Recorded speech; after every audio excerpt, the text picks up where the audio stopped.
குரல் கொடுக்கல. கூட்டணியில் இருக்க கட்சி எல்லாமே குரல் கொடுத்துருக்காங்க. ஏங்க நான் காங்கிரஸ் எம்பி தானுங்க. மாநில தலைவர் சார்பா மாநில தலைவர் இல்ல எதா இருந்தாலுமே இல்ல நீங்க நடவடிக்கை எடுத்திருக்காங்கல்ல. இப்ப நான் காங்கிரஸ் எம்பி தானே, நாங்க உடனடியா ரெஸ்பாண்ட் பண்ணிருக்கிறோம்ல.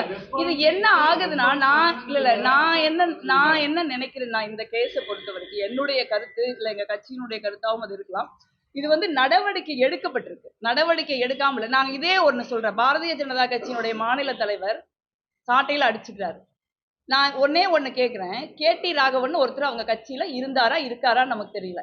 பாரதிய ஜனதா கட்சியை சேர்ந்த ஒரு பெண்ணுகிட்ட ரொம்ப அசிங்கமாவும் அருவருக்கவும் பாலியல் ஒரு பாலியல் கொடூரத்தை அவர் நிகழ்த்துறாரு. அந்த வீடியோவை வந்து கோடிக்கணக்கான மக்கள் எல்லாம் பார்த்தாங்க. உண்மையா இல்லையா? அதுக்கு இது ஒரே நிமிஷம் இல்ல ஒப்பிட முடியாது. இருங்க ஒரே நிமிஷம். இல்ல நீங்க எதுக்கு பிஜேபி சார்பா பேசுறீங்க? இருங்க நான் முடிக்கிறேன். நீங்க பதட்டப்படாதீங்க.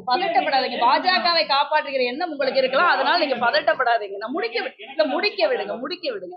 அப்ப இதே பாஜகவுடைய மாநில தலைவர் ஒரு கமிட்டி அமைக்கிறார். அந்த கமிட்டியோட ரிப்போர்ட் கமிட்டி அமைச்சு அந்த கமிட்டி 1 மாசத்திற்குள்ள வந்து நடவடிக்கை எடுக்கும் இதே பாஜகவின் மாநில தலைவர் தான் சொன்னார். அந்த கமிட்டி என்னாச்சு, அந்த ரிப்போர்ட் என்னாச்சு? அதுக்காக நாங்க ஒரு 50 சாட்டைகள் அவருக்கு அனுப்பலாமா? நான் என்ன சொல்றேன்னா, அதுவும் இல்லாம அந்த சாட்டை சம்பவம் எப்ப நடக்குதுன்னு நீங்க பாருங்க. சாட்டை சம்பவம் எப்ப நடக்குது அப்படின்னா, அண்ணாமலை அவர்களுடைய சொந்தக்காரர் வீட்டுல ஒரு பெரிய ரெய்டு நடக்குது. அந்த ரெய்டுல 13 கோடி ரூபாய் பிடிக்கப்பட்டதா சொல்றாங்க. 250 கோடி ரூபாய் டாக்குமெண்ட் வருதுன்னு சொல்றாங்க. நீங்க எல்லாம் போய் கேள்வி கேட்குறீங்க. ஏன் அந்த அவர் உங்களுக்கு என்ன சொந்தம்னா, எனக்கு அக்கா சொந்தம், ஜோதிமணி அக்கா சொந்தம், செந்தில் பாலாஜி அண்ணன் சொந்தம், விஜயபாஸ்கர் அண்ணன் சொந்தம் சொல்றாரு. நான் கேட்கறது என்னன்னா, அதெல்லாம் இருக்கட்டும். உங்களுடைய அக்காவின் கணவர் சிவகுமார் உங்களுக்கு சொந்தமா இல்லையா? அந்த அக்காவின் கணவர் சிவகுமார் ஒரு செங்கல் சூளை நடத்துறாரு. அந்த செங்கல் சூளையோட பார்ட்னர் தான் வந்து இந்த 13 கோடிக்கு அமலாக்கத்துறை பிடித்த 250 கோடி ரூபாய் டாக்குமெண்ட் பிடித்த ஒருத்தர்.